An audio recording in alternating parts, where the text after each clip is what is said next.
quick. All right, well, thank you for joining this afternoon to attend the event with Edson and our chill and chat on having an academic growth mindset. My name is Jessica Jones. I'm one of the coordinators within University Academic Success Programs. So as I'm going through the presentation, I might pause occasionally and ask if there are any questions, or you can use the chat as well. I'll try to keep an eye on that if you would prefer to share any questions or have any comments via chat. So the overview of the topics we're going to cover today is first, review what is growth mindset. What does that terminology mean if you're not familiar with that phrase or what that might mean. And then we'll spend a little bit of time talking about productivity and prioritization, how that can play into that overall idea of an academic growth mindset. And then we'll end with sharing some techniques that can be utilized to apply to your kind of day-to-day and your work as a student here at ASU. So what is growth mindset? So a quote from Carol Dweck, who was the researcher who coined the term and literally wrote the book on it. It says that growth mindset is based on the belief that your basic qualities are things you can cultivate through your efforts. So growth mindset means it's, something that you can work on, that you can improve upon, and you can strengthen your skills. The opposite is often referred to as a fixed mindset, and that is the belief that you are born with or without certain abilities, and that can never improve. So an example could be, somebody who says like, well, I want to start playing soccer. So, or I want to pick up learning how to play guitar. And so if I practice and I, do some drills or, go to some lessons, I can improve my skills and grow would be more of a growth mindset versus somebody who, it's like, oh, I tried playing once and I wasn't able to do it. So I just can't. And we'll go over some other examples later. So, but the importance of this and why we're kind of talking about this today is what your mindset is, and using these terminology as far as growth versus fixed mindset matters. As they've done various studies, they've found that folks with fixed mindsets noticed that their grades dropped during difficult times or periods of transition. And college is full of new transitions. There's, every semester, every year, you're taking new classes with brand new professors. Maybe you switch your major. Maybe you're adding a new club or volunteer opportunities or starting a new job. All of these things are examples of transitions and different experiences. And that's not even thinking about anything that might be happening in your personal life as far as different relationships or family obligations or things like that, or managing a pandemic. That's a great transition time. And so again, folks that have that growth mindset or intentionally choose to have that growth mindset, studies have shown you're going to be more likely to be successful, at least in the academic world, than folks who have that more fixed mindset. So thinking about that, we do have kind of an example. So I'll read this out loud and you just kind of think to yourself as I'm reading this, and maybe at the end too, what would you think if that was you? What would you feel, or what would you do? So one day you go to class go to this class that's really important to you and that you like a lot. The professor returns a quiz to you in that class and you got a B. You're disappointed with that B. That evening on the way back home, you find you've gotten a parking ticket. at home, you try to talk to your friend via FaceTime, and it's your best friend, just to vent about your day, but you feel kind of brushed off by your friend. So again, just kind of think for a minute, what would you think if that was your day? What would you feel, and what would you do? So what they found in this type of example is that people with a growth mindset tend to have a response that is similar to these types of thoughts and responses in this green box. Something like, oh, I need to try harder to get the grade I want, or maybe I didn't study as much as I should have, so I got a B. That I put forth a B effort. That's I got that grade, even though I wanted to do better. That's I can work harder if I want to improve my grade. Or maybe I need to be more careful where I park. And then, like, oh, my friend seemed to kind of brush me off. I wonder if they're having a bad day. Something that's a little bit more a positive response versus something in this orange box. These represent more of a fixed mindset where I'm a failure and I'll never figure it out. Or parking services is just out to get me. Or, my friend doesn't like me anymore. They're so mad at me. So within the green box, it's showing that they still feel upset. It's not saying that you don't have feelings or you don't get frustrated or upset. Those are valid feelings to have when something doesn't go as planned. But the idea is that they cope with the challenges directly by identifying ways to improve or work through the situation, versus those with the fixed mindset, kind of highlighted in orange. They see setbacks as a sign that they shouldn't even try to improve, or they label themselves, give kind of labeling as far as, oh, I'm a failure, or something along those lines. Or just give up completely, like I didn't do what I intended, and so I should just stop.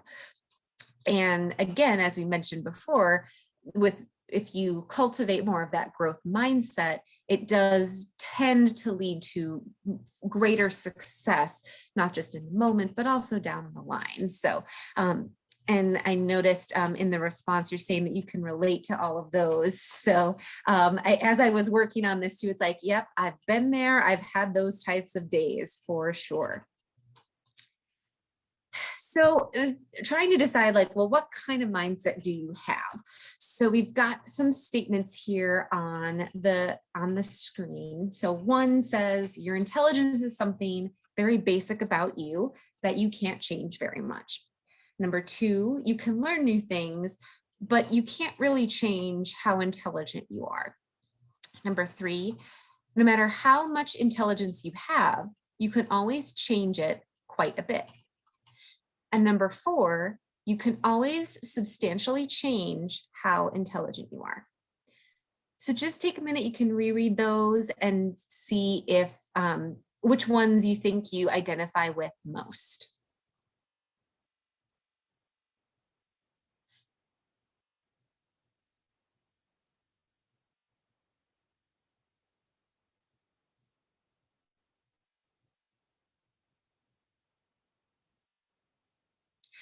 So if you found that you kind of really gravitated toward and really agreed with either the number one or number two statement, that tends to reflect that a more fixed mindset, and that being a default approach, tendency to kind of how you view, in this case specifically, the idea of intelligence. And then number three and four represent more of and reflect more of a growth mindset.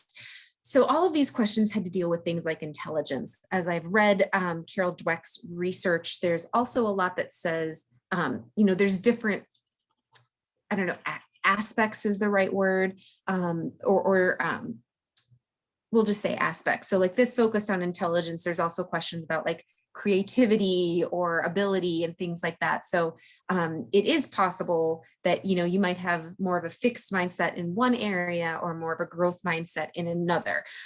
So just use this as an example to kind of reflect how, in a way, thinking about academics, how you might view yourself.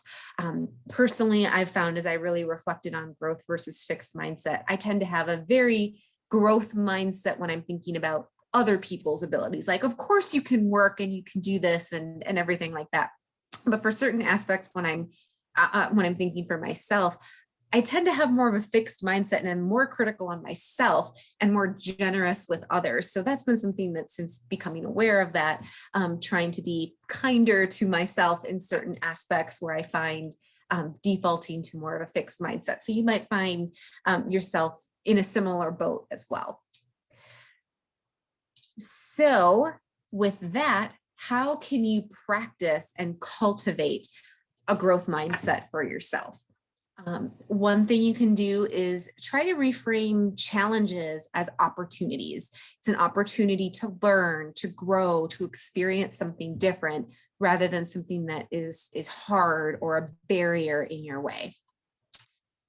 You can, reframe things to value the process over the end result. So not just focusing on, I need to get this certain grade or have this certain result, but, in the process of studying or the process of reviewing my notes, I feel confident in the knowledge, and I know that I'm studying in a way that's going to help me retain the knowledge, rather than I'll be able to repeat it or, share it on a test and then I'll forget it instantly. So again, what's the process of learning? You can also, another good tip is, if you find yourself using, kind of more negative words or words that have tend to have a negative connotation, like failing, replace it with learning. Like, you're not failing at something, you're learning how to be successful. And that can be a struggle sometimes. It doesn't mean that things come naturally to everybody. Like, if I decided to pick up an instrument, I would not be very good at it for a while, because I'd have to learn, I'd have to practice, rather than trying once and just giving up. And then the last tip, I think, is really helpful in the idea of finding an ally. So finding somebody who is going to support you and help you figure out solutions. So, you could also think of it as like an accountability buddy, somebody who, maybe you can vent about potential frustrations that you may have, but is also going to be like, oh, that's really difficult. I'm sorry that happened. What's your plan moving forward? And that can even be something either they do naturally, or you explicitly reach out to them and ask them to provide for you. That could be a friend, it could be an advisor, another mentor, somebody that you have that connection with. So that can be really helpful, particularly if you find that this is something that you don't feel comes naturally to you at this time, and you want to kind of work and practice that. Any questions or comments about anything that we've talked about as far as growth mindset, what it is, and how you can cultivate it?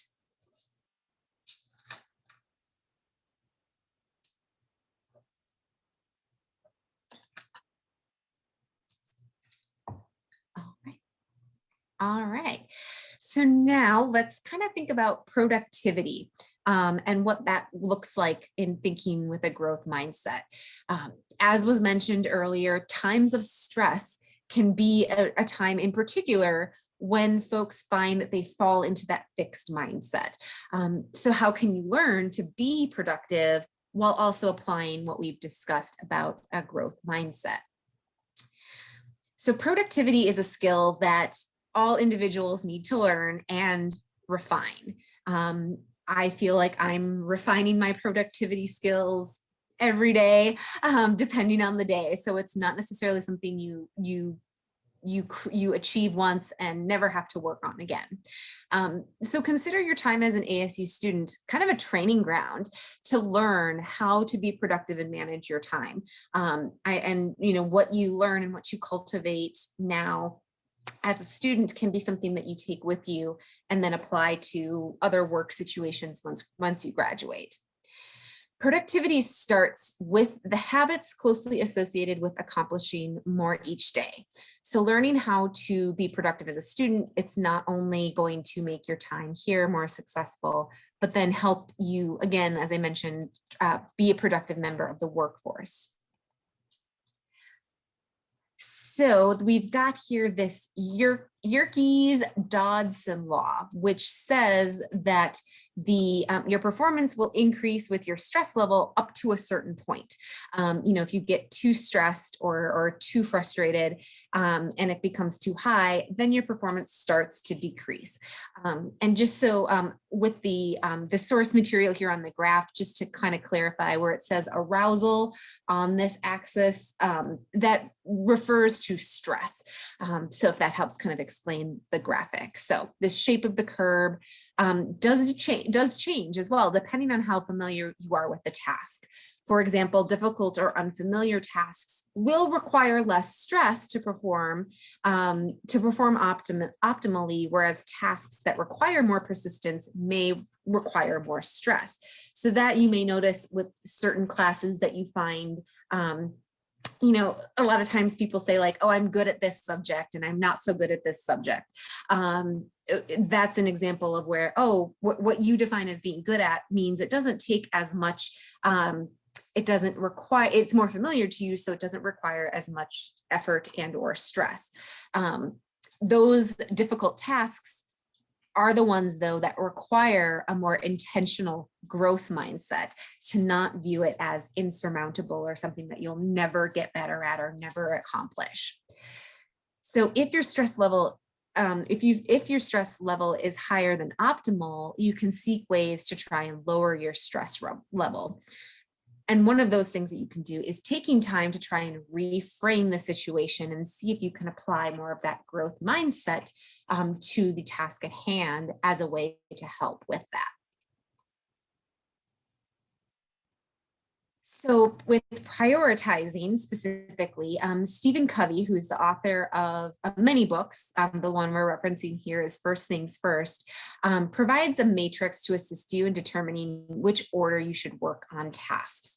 So taking time to prioritize the tasks on a to-do list, if you use to-do lists, can really help identify what you need to accomplish in a clear and meaningful way. You could see ways to reframe to a growth mindset as you write tasks out, or even identifying people or resources that you can use to help you with a certain task. For an example, if an urgent and important task is writing an upcoming paper, you can note that you also want to make an appointment in the writing center to discuss the paper with a writing tutor, particularly if you feel like I've identified that I don't have a natural growth mindset with writing, and I struggle with how I can kind of improve that skill set. Again, identifying that a writing tutor could be a resource would be helpful as you're kind of creating these and prioritizing your tasks as far as urgent and important, not urgent, but important, urgent, but not important, or not urgent and not important. So with trying to get more done, we're going to dive into 4 techniques that you can use to help get you started. We'll talk about how to make the most of your time in between classes. The idea of it's a sprint, not a marathon, some tips for training your brain, and lastly, the strategy to front load your week and how that can apply. So utilizing your time between classes. If you think about your class schedule and things like that, even if you just have 30 minutes in between, a 30-minute gap between classes, that time can add up to 25% of your day. So if you just kind of view that as a break, and especially if you feel like you want to improve your productivity, that can be a great opportunity to leverage that time to feel like you're increasing your productivity. For example, you can use this time to get started on a task that you want to reflect on and maybe come back to anyway. So maybe you write the introduction paragraph of your essay, or review your notes from the lecture that you just attended, and then later you'll work on the problem set. if it helps you to write down that you'll do a specific task during a gap on your schedule, do it. I know I'm the type of person that I need to, even if it's something I just have to remember to work on, if I write it down and I put it on my agenda, it'll help make sure that I prioritize that and get that done. The added benefit of that is I get to see my progress, and I get to see that I'm, especially if it's something that I'm working to learn or improve, it's like, wow, I spent that time and I feel like I've improved. So it's a great way to kind of reflect that growth mindset back. So with the idea of it's a sprint rather than a marathon, this metaphor can help with developing a growth mindset specifically, because you're not seeing the task as an insurmountable 26.2 mile marathon that you'll never be able to achieve, even try. That's something personally as a runner, I identify with a lot, because the idea of running 26 point, any sort of mileage, pick any mileage, it's like, that's going to be so much work. But if you break it down, and I do this when I'm running too, if I break it down, it's like, well, 9 miles is really only 3-mile runs. Totally do that. You kind of trick your brain into seeing how you can break those pieces down into smaller chunks that are more achievable, rather than, oh my God, why even get started? I'm never going to accomplish this. So, to get started with this, schedule sprints, so short bursts of productivity, maybe something in those breaks between classes, or a little bit of chunk of time in the evening. It helps get you started and then maintain momentum. You could also think of it as kind of ripping off a Band-Aid. If you just kind of do it slowly, it might be a little bit more painful than if you just kind of, okay, I'm going to do this quick and a little bit at a time. It can help you stay focused as well. There's a lot of distractions that we have, even ignoring the fact that technology can be a constant distraction with different alerts and emails and, different social media things popping up.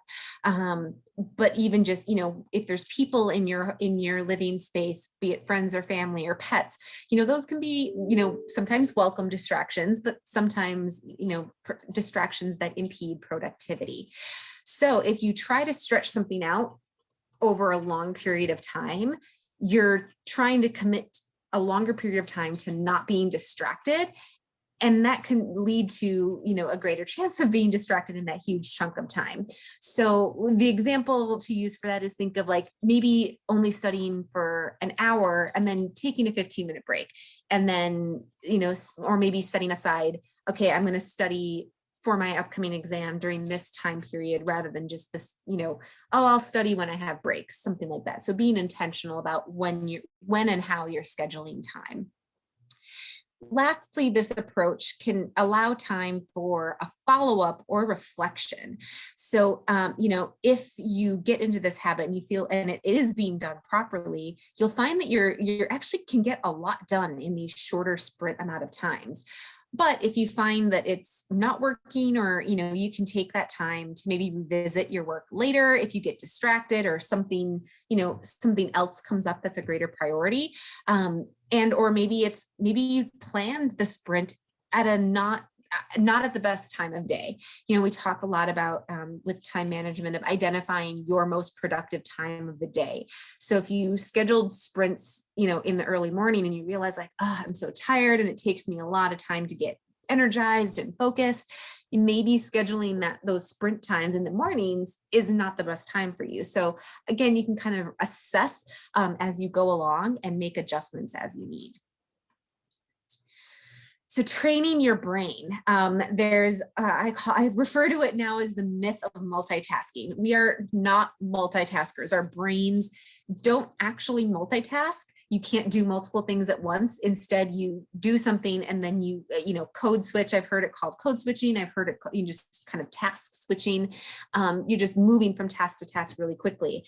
And ultimately that can lead to making more mistakes, missing information, lower retention on knowledge. So again, if you're going back and forth between, oh, I'm studying for this class and then trying to do my homework for this class and, helping my roommate with another task, you might find that and studies have found you're retaining less information from all of those tasks because you're trying to do it at multiple things at once. And also, if you're trying to multitask, it can also lead to impaired problem solving and creativity. So, training your brain, and that's where the idea of the sprints can be helpful, because if you're training your brain to hyper focus on one area for a smaller period of time, you're not only less likely to get distracted, but some of those distractions can be the other tasks that come up. So those two kind of go hand in hand as to why they're helpful. So some training your brain methods to help you, kind of recognize that multitasking isn't really something that can be done. You can practice control, where if you feel like you're just feeling out of control, and that's probably a good sign of that you're getting into that more negative fixed mindset mentality and having those thoughts. It can impact your amygdala, prevent your brain from functioning optimally. So if you try to, when you recognize yourself getting into that kind of mode, having more positive emotions to try and help your brain function. So you can try the positivity ratio specifically, where you try to stop and maybe come up with 3 positive thoughts when you recognize you might be having that frustrated or negative thought. Can also work to rein in random thoughts. If you've ever done yoga, that's a big part of yoga is, trying to acknowledge when thoughts come in and then let them go. So, when there's always going to be distractions. That's, I think that's just a way of life for a lot of folks. But the key is to not let those random thoughts distract you from your tasks. So you can try the ABC method, which is aware, breathe, and choose.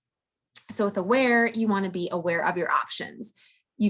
For example, you can stop what you're doing and address the distraction, or you can let that distraction go and just ignore it. So that's kind of an example of what that means. With breathe, take a breath, just literally, and taking that deep breath and consider what your options are moving forward. And then choose, are you going to stop what you're doing and focus on that, just, whatever the other task has been, or I need to shift gears, or are you going to, you're going to stop and focus on your distraction, or are you going to go and focus on whatever that distraction has come in, that distraction that's come up. And lastly, the method of shift sets. So this is the process of moving from one task to a new task. So before beginning a new task, take a moment to have some sort of break, be it get up and move around, do some breathing exercises, maybe doing something fun as kind of a stress reliever, talking to somebody, looking at something online, petting, spending some time with a pet, something that's intentional that maybe you do regularly, because that can be almost, again, that trigger to your mind that I'm stopping one task and moving to another, and being intentional about that mind shift.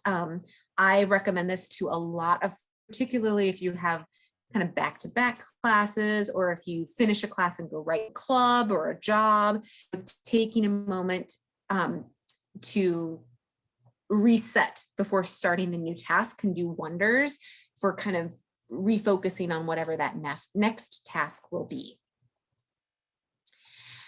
And the last task that we're going to talk about is front loading. So when planning your weeks, try loading all of your high priority items to the first half of your day or week. By front loading, you've given yourself enough time to work on these projects without feeling any sort of added last minute stress or pressure to finish them. For example, if you have a project or presentation due on Friday, maybe put on your calendar that I'm going to have it done on Wednesday, and then working on it, Sunday, Monday, Tuesday. It's almost like creating a false deadline for yourself. And that can be really beneficial in case something comes up that needs to, that shifts your prioritization, or maybe you want to review something again before it's due on Friday, you've built in kind of a full day, maybe even more of a buffer, in order to kind of revisit or readjust a plan. This can help you with cultivating a growth mindset, because if you're setting up your work day or work week to complete the tasks when you're going to be most productive, you'll likely feel more accomplished, just because you achieved your goals, and just kind of being able to have that positive reinforcement that with effort and with work can accomplish your goals and you can make those improvements. Wanted to, as we're wrapping up to a close, remind you all that academic support can be a great option to take advantage of for support with your classes and meeting with our peer tutors in order to support that growth mindset and have dialogue about your class material. We have subject area tutoring, which is offered on a small group drop-in basis for math, science, business, engineering, physics, statistics classes, and writing tutoring, where you can review any writing project or presentation project that you have. So for more information on that, please go to our website, tutoring.asu.edu. You can call our office at 480-965-9072, or reach out to us on our Slack channel, which is tutoring-help desk. So I will stop the recording now.